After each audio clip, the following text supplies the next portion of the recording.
This is Sparta! Hai warga Cianjur, selamat datang di Today's Topic. Dan kali ini saatnya kita membahas dan juga nyinyirin hal-hal menarik yang terjadi di seputar Kabupaten Cianjur.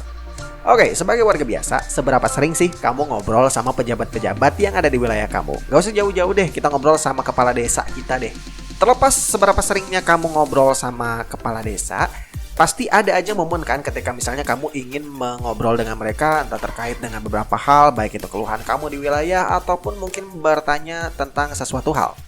Nah, terkait hal ini tentunya komunikasi pejabat publik harus baik dong dengan warganya ya. Nah, dan ada kejadian yang menarik untuk dibahas nih ya di beberapa minggu ke belakang ya tentang sikap atau cara komunikasi pejabat publik kepada warganya. Seperti yang terjadi di Desa Sukaraharja, Kecamatan Cibeber, Kabupaten Cianjur kemarin. Seperti yang kita ketahui ya, bahwa di beberapa bulan kebelakang itu kan memang kita sedang menghadapi pandemi dan juga situasi PSBB. Dan ada bantuan-bantuan yang memang diberikan pemerintah kepada warga di tiap-tiap desa. Salah satunya adalah bantuan langsung tunai yang berasal dari dana desa. Nah, di Desa Sukaraharja ini ada salah satu warga yang bertanya kepada kepala desanya mengenai BLT ini atau bantuan langsung tunai ini yang berasal dari anggaran dana desa. Kenapa sih kok lama banget tidak diterima atau dicairkan kepada warga sekitarnya? Akhirnya hingga salah satu warga bernama Ahmad Anwar ini bertanya kepada kepala desanya langsung. Oke, Ahmad yang penasaran nih ya, kenapa tidak cair langsung, ditambah memang banyak beredar kabar bahwa ada pemotongan BLT kepada warga. Nah, saat dia penasaran dan mencoba mengkonfirmasi kepada kepala desanya, sayangnya respon dari kepala desa Sukaraharja ya ini Bapak Saipuddin itu justru bisa dianggap kurang baik. Dimana dia membentak kepada Ahmad Anwar ini bahwa malah dianggap memfitnah pihak desa dan juga RT. Dan bahkan kepala desa Sukaraharja ini menuduh warganya menyebarkan hoax ya.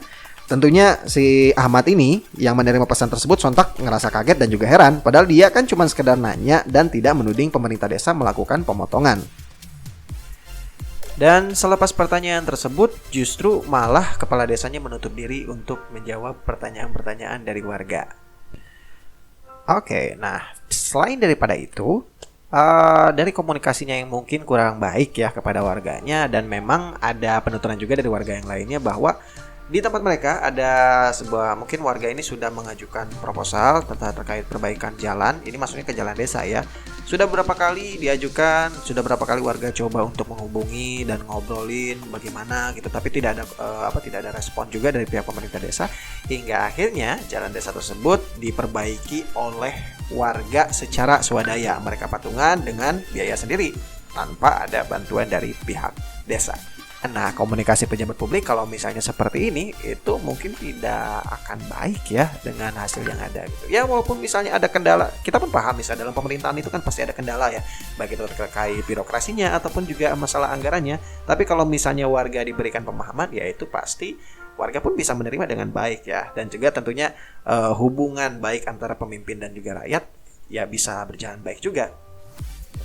Dan melihat situasi ini, dari pakar komunikasi politik Indonesia yaitu Bapak Bahtiar Ali pernah mengatakan bahwa gaya komunikasi politik para pejabat publik ya, baik itu dari tingkat eksekutif, legislatif ya, bahkan yang terkecil sekalipun kepada desa, ini sebetulnya masih belum cantik katanya. Jadi Pak Bahtiar mengatakan komunikasi pejabat publik ya, ini malah cenderung overdosis, yaitu menunjukkan personifikasi diri bukan keahliannya, menggunakan panggung untuk personifikasinya bukan prestasinya, alias ya lebih mementingkan pencitraannya gitu daripada lebih daripada keahliannya dalam memang mengelola pemerintahan. Dan sebetulnya ketika dari tim kita Cianjur Today pun mencoba untuk mengkonfirmasi ke pemerintahan Desa Sukaraharja, itu tidak diterima dengan baik.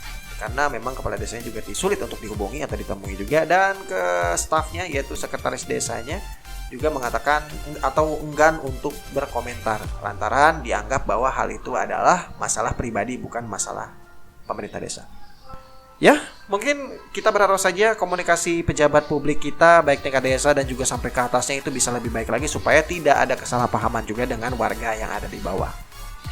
Gimana komentar kamu tentang hal ini? Silahkan tuliskan komentar kamu di bawah. Dan jangan lupa juga untuk like, share, and subscribe akun YouTube Cianjur Today. Dan jangan lupa untuk update selalu informasi terbaru kamu di cianjurtoday.com. Sampai jumpa.